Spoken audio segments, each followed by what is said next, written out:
Good morning to all of you. After the summer vacation हम लोग कुछ नए टॉपिक्स को पढ़ने वाले हैं, ठीक है, इकोनॉमिक्स के क्लास 11 के। उससे पहले कुछ ऐसे टॉपिक्स के बारे में डिस्कस करते हैं, रिवीजन करते हैं। ये वीडियो स्पेशली रिवीजन है, मैं इसमें आपको कुछ नया नहीं बताऊंगा, ठीक है। पिछले क्लासेज के कुछ कंसेप्ट्स को मैं फिर से एक बार आपको समझाऊंगा। आपको अगर प्रॉब्लम है, एक तरह से क्विक रिवीजन हम लोग करेंगे, ठीक है। तो लेट्स स्टार्ट। आपको मेरे साथ अगर रिवीजन करना है इस वीडियो में, काफी इफेक्टिव रिवीजन होने वाला है वीडियो। और आपको अगर रिवीजन करना है तो आपको अपने साथ जो मैंने आपको नोट्स पीडीएफ फॉर्मेट में भेजा था उसको अपने साथ में रखना पड़ेगा, ठीक है। शुरू करते हैं। नोट्स मैं आपको पता होना, मैं आशा करता हूं कि नोट्स आपके पास उपलब्ध होंगे या आपने उसको लिख लिया होगा अपने फेयर कॉपी में।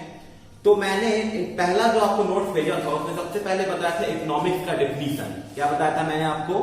इकोनॉमिक्स का डिफिनीशन की इकोनॉमिक्स है क्या। मेरे पास खुद का अपना नोट्स है, यहाँ पे नोट्स मेरे पास खुद है, यहाँ पे जो मैं आपको भेजा था आपने लिख के, खुद हैंड रिटन नोट्स है हमारे ये। तो पहला क्वेश्चन है कि इकोनॉमिक्स है क्या। तो इकोनॉमिक्स को डिफाइन हम लोग कैसे करते हैं? तो कहते हैं कि इकोनॉमिक्स एक सब्जेक्ट है।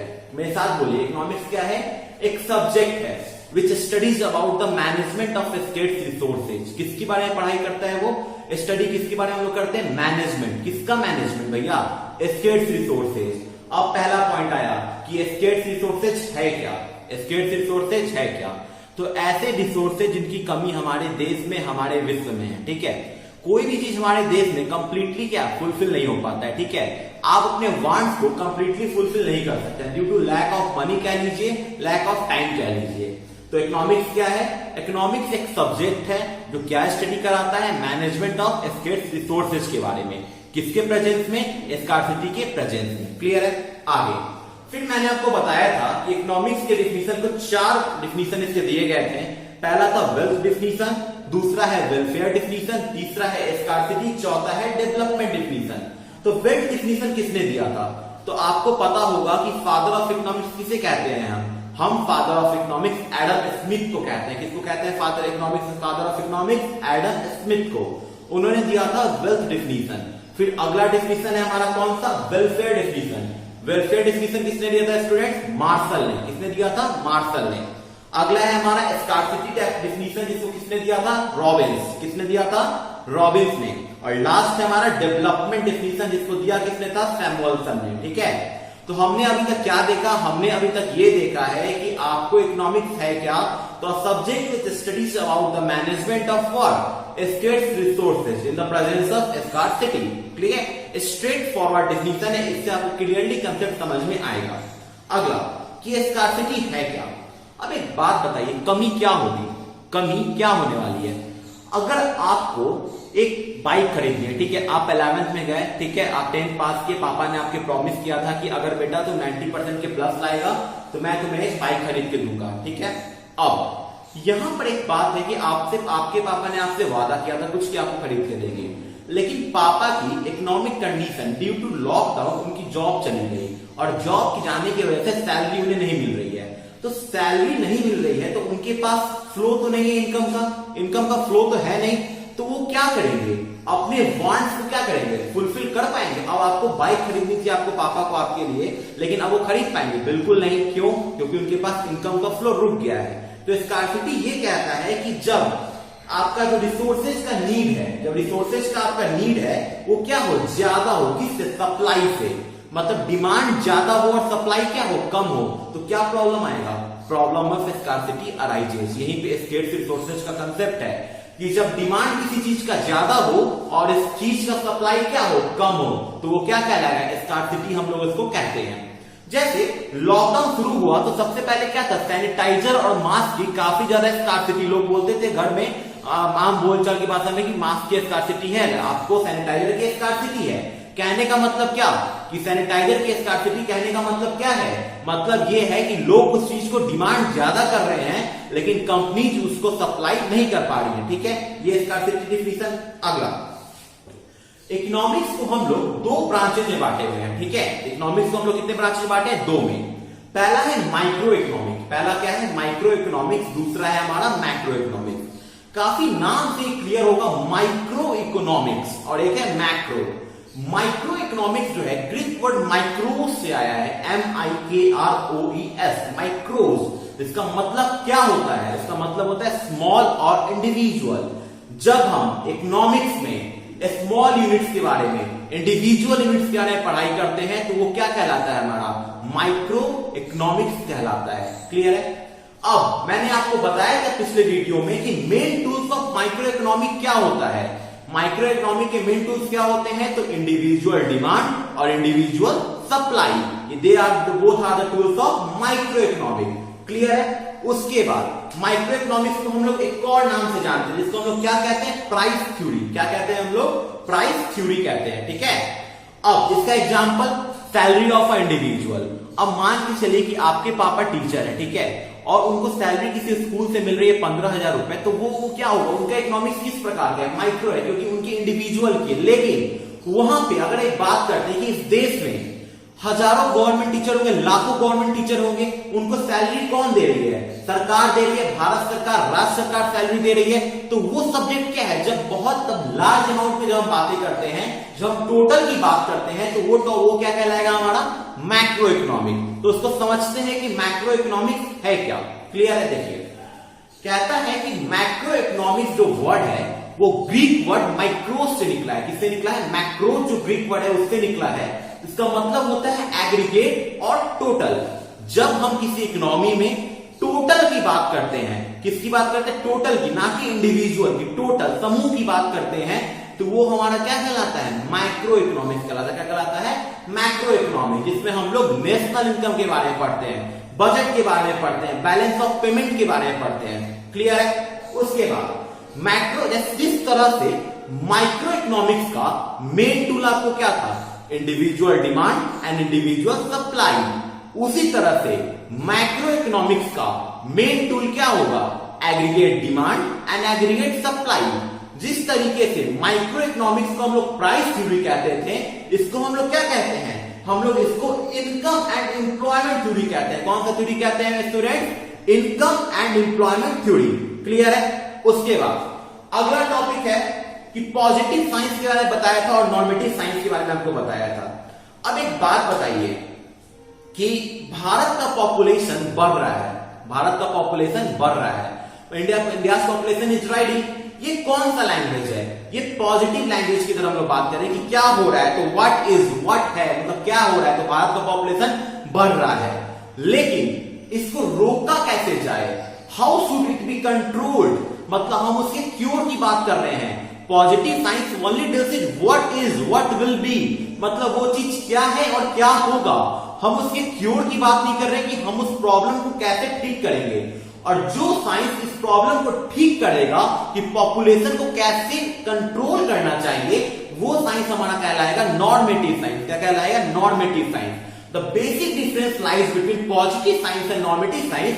Positive science deals with what is, क्या है, and normative science deals with what should be. मतलब पॉजिटिव साइंस बीमारी को बताएगा, लेकिन नॉर्मेटिव साइंस बीमारी को कैसे ठीक किया जाए ये बताएगा।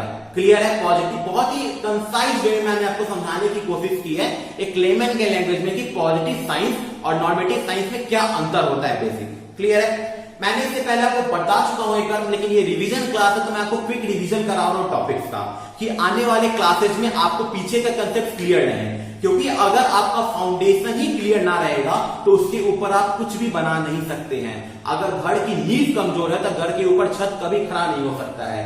इसके लिए सबसे पहले आपको अपने फाउंडेशन, अपने बेसिक कंसेप्ट को क्लियर करना बहुत जरूरी है, तभी आप आगे इकोनॉमिक्स कंसेप्ट को सीख पाएंगे। क्लियर है?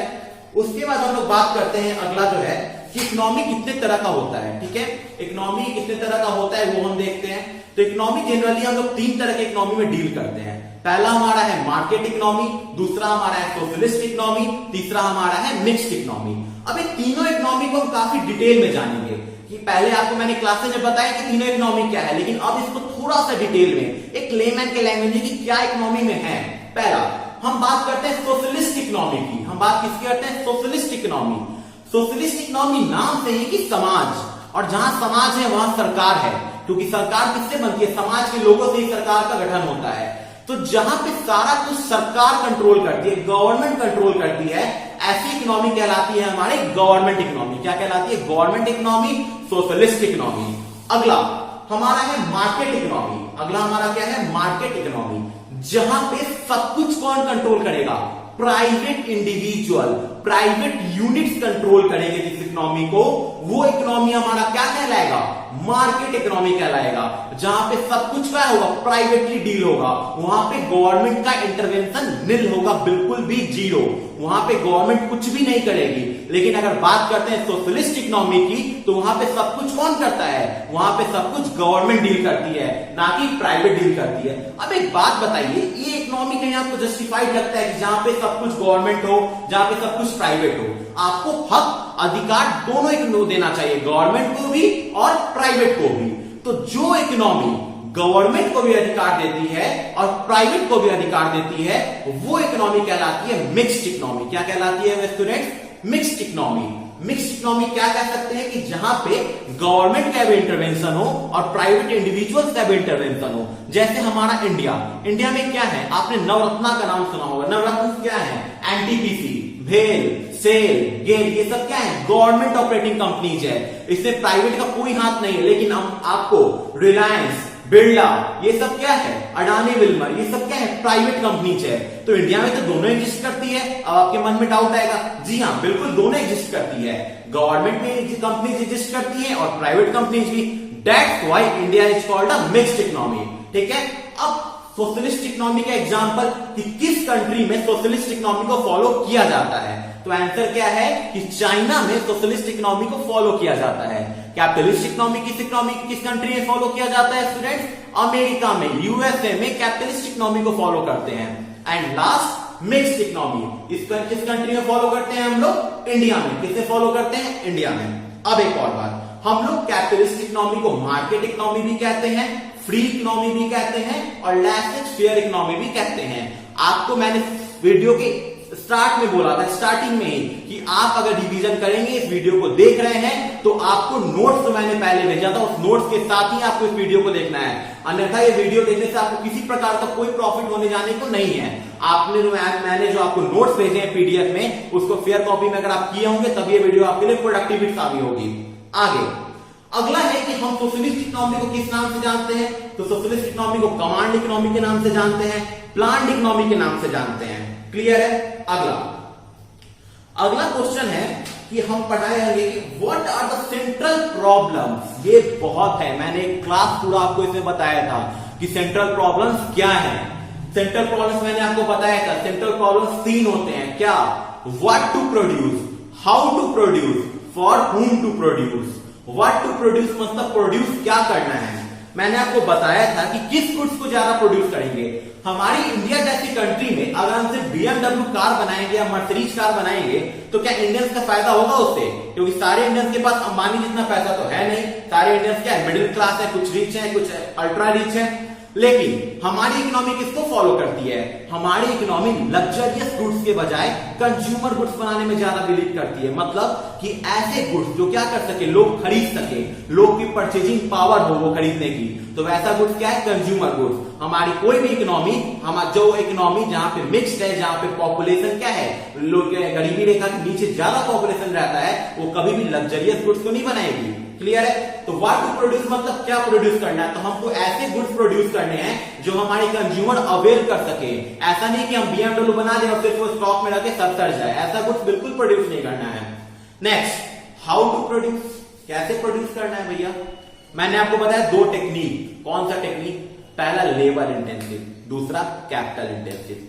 अब किस कंट्री को लेबर इंटेंसिव टेक्निक को फॉलो करता है और कौन सा कंट्री है जो कैपिटल इंटेंसिव टेक्निक को फॉलो करता है? तो इसका आंसर है कि जो इकोनॉमी सोशलिस्ट है या मिक्स्ड है, या जिस इकोनॉमी में आपको लोग काफी ज्यादा गरीब हैं या काफी ज्यादा लोग मिडिल क्लास हैं, वहां पे लेबर इंटेंसिव टेक्निक को ज्यादा फॉलो किया जाएगा, ना कि आपको कैपिटल इंटेंसिव टेक्निक। अब इंडिया में अगर खेत जुताना है, जैसे अभी की आपको क्या हो रहा है, चावल की बुआई चल रही है, रोपाई चल रही है चावल की, तो क्या होगा इसमें लोग देखिए ट्रैक्टर तो लोग लगाते हैं, सब कुछ करते हैं, लेकिन अभी भी किसान जिनके पास पैसा नहीं हो क्या करते हैं, वो मजदूर से ही घर के परिवार मिलकर क्या करते हैं, काम करते हैं। वो नहीं जाके मार्केट से करोड़ लाखों का ट्रैक्टर खरीद के लाते हैं, ड्रिलर खरीद के लाते हैं आपको खेती करने के लिए, ठीक है।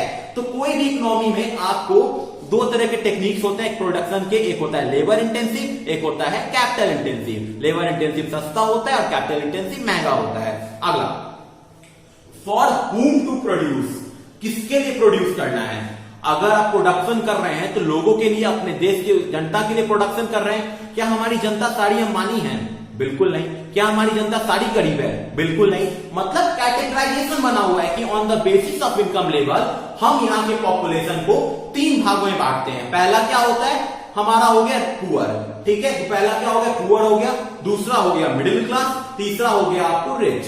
अब एक बात बताइए, मैंने आपको एग्जांपल दिया था इंडियन रेलवेज का। एक ट्रेन है जिसका नंबर है 12557, जो मुजफ्फरपुर से जाती है आनंद विहार नई दिल्ली, ठीक है। तो उसमें क्या है, सिर्फ आपको एसी बॉगीज मिलेंगी? बिल्कुल नहीं। सिर्फ आपको उसमें जनरल बॉगीज रहेंगी? नहीं। सिर्फ आपको स्लीपर रहेंगी? बिल्कुल नहीं। हमारी सरकार हमारी इनकम लेवल के हिसाब से 3 तरह की बॉगी ट्रेन में लगाई कि रिच लोग अगर ज्यादा रिच हैं तो एसी में जाएंगे, मिडिल क्लास लोग स्लीपर में जाएंगे, और जो पुअर है वो जनरल में जाएंगे सब, डेस्टिनेशन पर पहुंचेंगे सब, लेकिन सबके लिए क्या है, अलग अलग आपको व्यवस्था की गई है। अगर सरकार यहाँ पे डिस्क्रिमिनेट कर देती, सिर्फ वहां अमीरों के लिए सोचती, तो क्या कभी गरीब अपने मंजिल को पहुंच पाता? क्या कभी मिडिल क्लास अपने सपनों की उड़ान को भर पाता? बिल्कुल नहीं। तो सरकार कभी भी डिस्क्रिमिनेशन नहीं करती है। सरकार हर तबके को, हर इनकम लेवल को बराबर का तवज्जो देती है कि कोई भी इनकम लेवल अपने आप को डिस्क्रिमिनेट ना महसूस करे, आपको सोसाइटी से अलग ना महसूस करे। इसी वजह से फॉर हुम टू प्रोड्यूस कहने का मतलब है कि कोई भी गुड्स जो बनता है वो सारे इनकम लेवल के ध्यान में रख के बनता है। अब कार का एग्जांपल ले लीजिए, कार। अब ऑल्टो बनता है किसके लिए, मिडिल क्लास के लिए, लेकिन जो ज्यादा रिच है वो क्या लेगा, वो ऑडी लेगा, मर्सिडीज लेगा, बीएमडब्ल्यू लेगा। क्लियर है। नेक्स्ट, अब हम लोग बात करते हैं अपॉर्चुनिटी कॉस्ट। हमने पढ़ा था अपॉर्चुनिटी कॉस्ट क्या होता है। मैंने बताया था to avail the best next alternative. क्या करते हैं कि अगली अल्टरनेटिव को लेने के लिए जो हम कॉस्ट सैक्रिफाइस करते हैं वो कहलाता है अपॉर्चुनिटी। इसका एग्जांपल मैंने दिया था। मान लीजिए मेरे पास एक ऑप्शन है, मैं जैसे एक आपको ग्रेजुएशन आपका हुआ, आप ग्रेजुएशन के बाद आपको ऑफर आया, ठीक है, 2 कंपनी से आपको ऑफर आया। एक आया रिलायंस से, एक आया आपको बिरला सन लाइफ से। क्लियर है। रिलायंस ने बोला कि भैया मैं आपको 50,000 रुपए महीने की सैलरी दूंगा, ठीक है। और बिरला सन लाइफ का जो आपने इंटरव्यू दिया, इंटरव्यू पास किया, तो उन्होंने बोला मैं आपको 70,000 रुपए पर मंथ दूंगा, 70,000 per month. Such a big deal, 70,000 per month. अब एक रेशनल कंज्यूमर, एक रेशनल पर्सन, वो क्या सोचेगा, रेशनल मतलब क्या, समझदार व्यक्ति क्या सोचेगा कि हमको कुछ ज्यादा पैसा लेना पड़ेगा। क्यों? आदमी पैसा क्यों कमाना चाहता है? अपने जरूरतों को फुलफिल करने के लिए, अपने परिवार को खुश रखने के लिए, इसी के लिए पैसा है ना। पैसा लेके किसी को ऊपर तो जाना नहीं है, ठीक है। तो वो बोला कि मैं 70,000 रुपए वाले जॉब को चूज करूंगा। तो उसने कितने वाले जॉब को ठुकराया?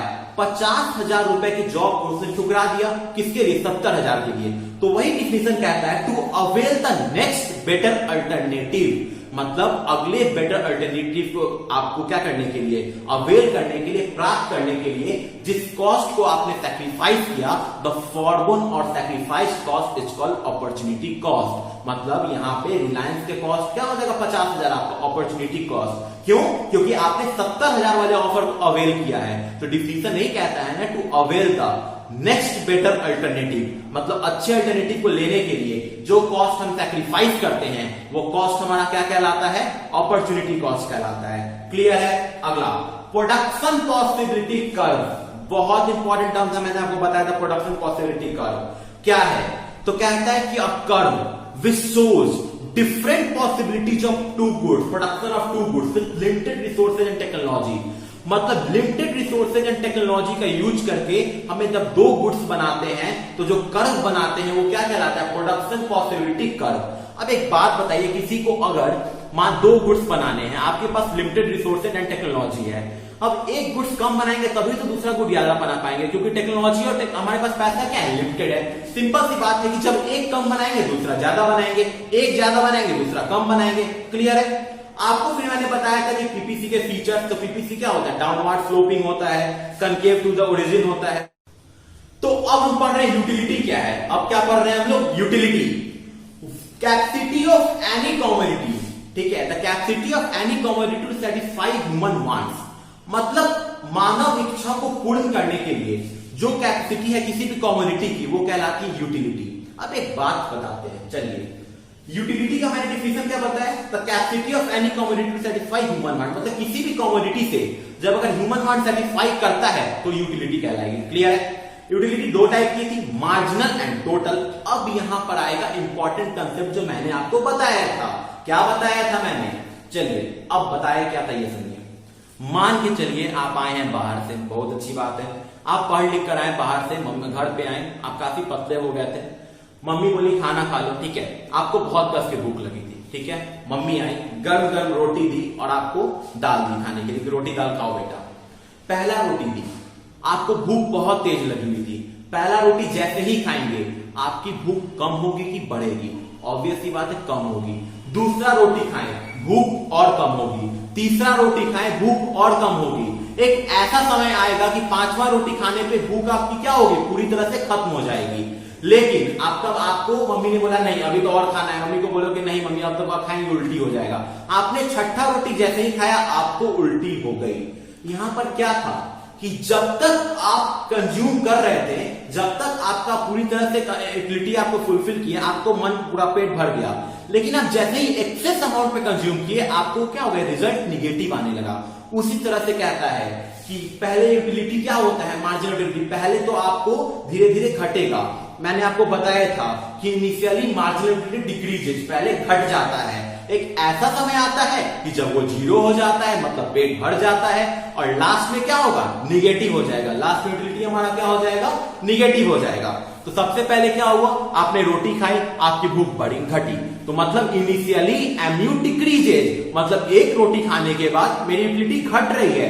दूसरा, एक ऐसा पॉइंट आया 4 रोटी खाने के बाद, 5 रोटी खाने के बाद आपका पेट भर गया, अब ज्यादा नहीं, यूटिलिटी मतलब जीरो, और आपने लेकिन छठा खाया, उल्टी कर दिया, मतलब यूटिलिटी आपकी हो गई निगेटिव। आपकी यूटिलिटी क्या हो गई, निगेटिव। अब टोटल यूटिलिटी क्या है, टोटल यूटिलिटी कहने का मतलब क्या होता है कि शुरू में आपने रोटी पहला एक खाया, फिर दूसरा खाया, रोटी बढ़ रहा है कि घट रहा है, बढ़ रहा है, तो टोटल यूटिलिटी पहले बढ़ता है, सर्टेन पॉइंट पे ट्यू क्या हो जाता है, कांस्टेंट हो जाता है, और लास्ट में टोटल यूटिलिटी डिक्रीज करने लगता है, लास्ट में टोटल यूटिलिटी डिक्रीज करने लगता है। तो यहां तक तो मैंने आपको पिछले वीडियो में बता दिया था। अब हम लोग आगे की क्लास में, आज तो मैंने आपको पूरी तरह से रिवीजन वीडियो दिया है ये आफ्टर समर वैकेशन, कि आपके जो जो कंसेप्ट मिस हो गए थे वो फिर से रिवाइज हो जाएंगे। लेकिन ये कब होंगे, जब आप ये मेरे नोट्स से पढ़ रहे होंगे इस चीज को, आप मेरे नोट्स को अपने कॉपी में शेयर करके रखा होगा, तभी आपके क्या होंगे, आपके कंसेप्ट क्लियर होंगे। क्लियर है? तो उम्मीद है कि ये वीडियो आपको अच्छा लगा होगा, क्योंकि मैंने आपको पूरा डाउट जो था मैंने आपको एक नट सेल में बताने की कोशिश की है। अब हम लोग नेक्स्ट वीडियो में law of diminishing marginal utility पढ़ेंगे, फिर से रोटी का कंसेप्ट लाएंगे और फिर से समझने की चीजों को कोशिश करेंगे। ठीक है, तब तक के लिए थैंक यू।